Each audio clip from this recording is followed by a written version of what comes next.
Whoever said three's a crowd may have been onto something. Welcome to MsMojo, and today we're counting down our picks for the top 10 Gossip Girl love triangles. 2 guys in 1 week? Talk about doing the nasty. For this list, we'll be looking at the most emotional, memorable, and shocking love triangles throughout the teen drama's 6-season run. Nate?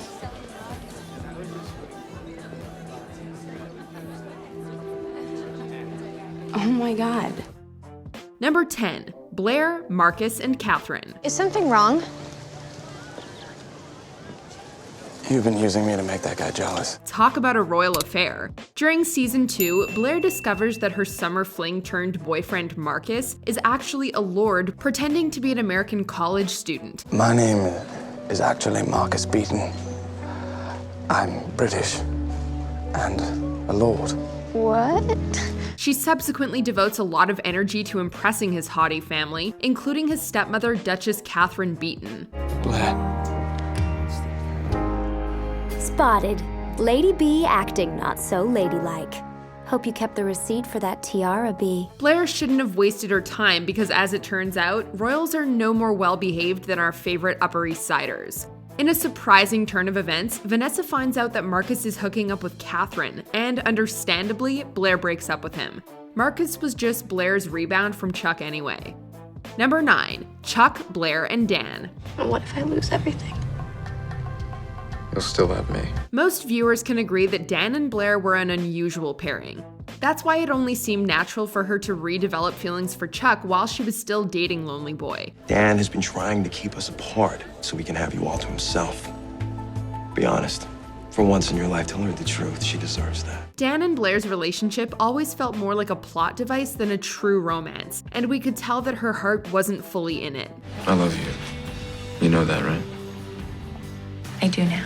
While Dan was a nice change of pace and gave Blair a sense of safety, he was proof that Blair could never love anyone the way she loved Chuck. Thankfully, after coming to her senses, Blair breaks up with Dan and things on the Upper East Side return to normal. You think you two have an epic love, but all you have are excuses. I have to go find Serena. Number 8. Vanessa, Dan, and Olivia. So, what are you gonna do this weekend to thank me? About that, I was thinking I would invite you to the Parents' Weekend Freshman Dinner. For years, Dan was the shy Brooklyn boy who pined after it girl Serena. But clearly Dan had more luck with the ladies once he entered NYU. So much so that he managed to win the affections of both Olivia, the movie star, and Vanessa, his longtime best friend. Everything was going smoothly for Dan and Olivia until they decided to partake in an ill-advised night of passion with Vanessa. Soon, the trio realized that things were getting way too complicated, and subsequently, Olivia broke up with Dan, leaving him free to confront his true feelings for Vanessa. Okay, I don't need to put up with any of this. I quit. Oh, no, you don't. I quit. What is going on? Are you bozos have a threesome or something? Oh, God. How stupid can you be? Number 7. Serena, Gabriel, and Poppy. Would you like to join us? We're having a Seder. No, I'm sure he can't. No. I'd love to meet the people in Serena's life. Perhaps it'll help me better understand her. Serena and Gabriel's relationship was filled with drama from the beginning. Their whirlwind romance really kicked off with a tipsy impromptu wedding ceremony in Spain and ended with financial theft. Still, somewhere along the way, the pair managed to develop genuine feelings for each other. Unfortunately, Gabriel's girlfriend Poppy prevented them from pursuing anything more than just a fling. Poppy? And when a queen discovers her best maiden is with a dragon in disguise, the only thing to do is pull up the drawbridge and trap him. Metaphorically, of course. Although it was difficult for them to stop seeing each other, it was probably for the best, considering how Gabriel willingly lied to Serena throughout most of their relationship. Number 6. Rufus, Lily, and Bart. Don't say it. Don't even think it. I can't help myself. I never should have let me go. Rufus and Lily's star-crossed romance felt meant to be, but we can see why Lily chose to marry Bart despite her intense feelings for Rufus. Bart represented financial security for her children, and marrying him meant leaving Serena free to date Dan without complications. But love finds a way, and despite being married, Lily grows closer to Rufus to the point where she's prepared to leave Bart. Get out of my way. No.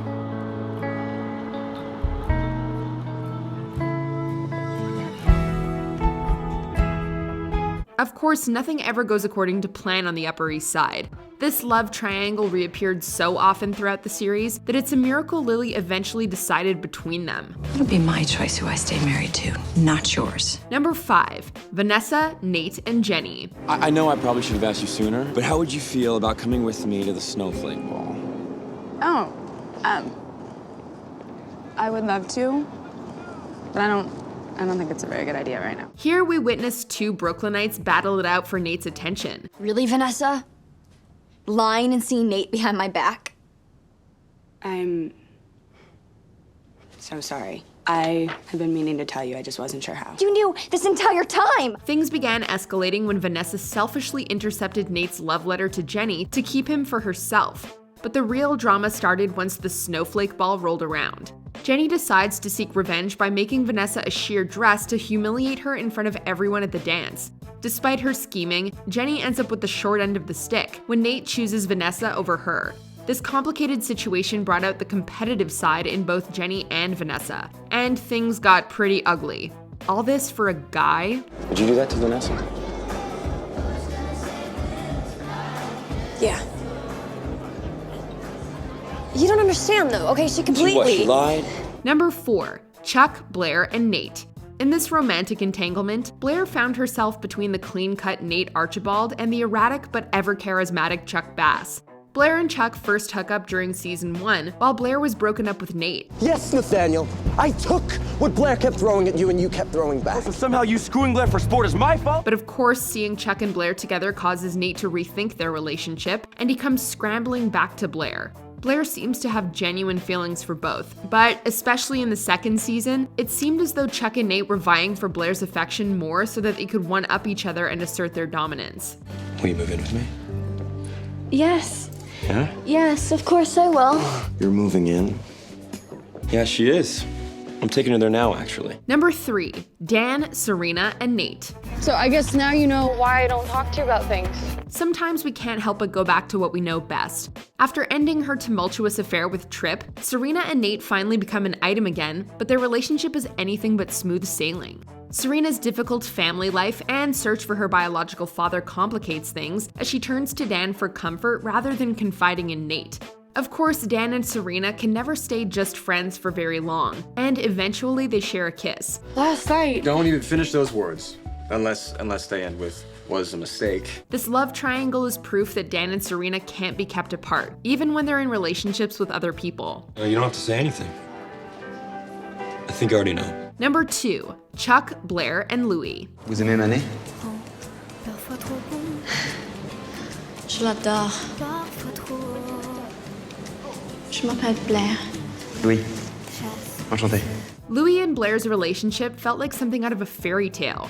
The pair met in Paris and experienced a whirlwind romance, culminating in Louis revealing his royal lineage and proposing to Blair. Blair. Will you marry me? Everything seemed perfect until Chuck came along. This complicated relationship perfectly represented the tension between Blair's two greatest desires. Forgive me if I'm too busy to bow. I don't appreciate the sarcasm, or for that matter, anything else about you. Then we're equal.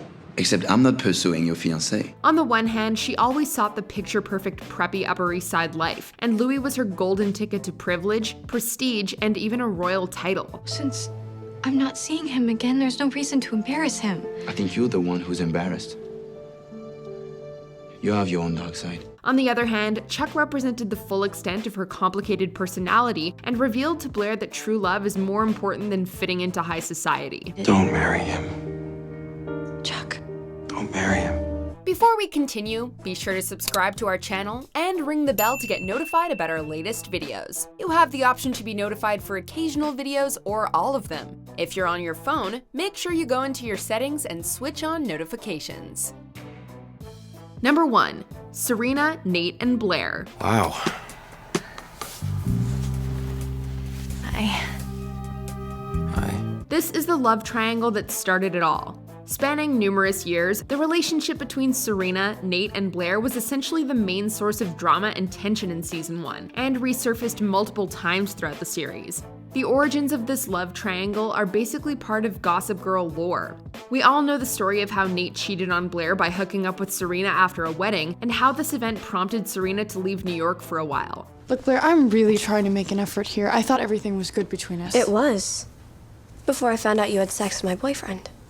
For a long time, Nate remained a sore spot between the girls, but at the end of the day, the Serena-Nate-Blair relationship proved just how strong Serena and Blair's friendship really was. Spotted N and B hot and heavy in the halls of the Palace Hotel, only to find S already waiting. Sparks were flying for sure, but will it be a three-way or D-Day? Do you agree with our picks? Check out this other recent clip from MsMojo and be sure to subscribe and ring the bell to be notified about our latest videos.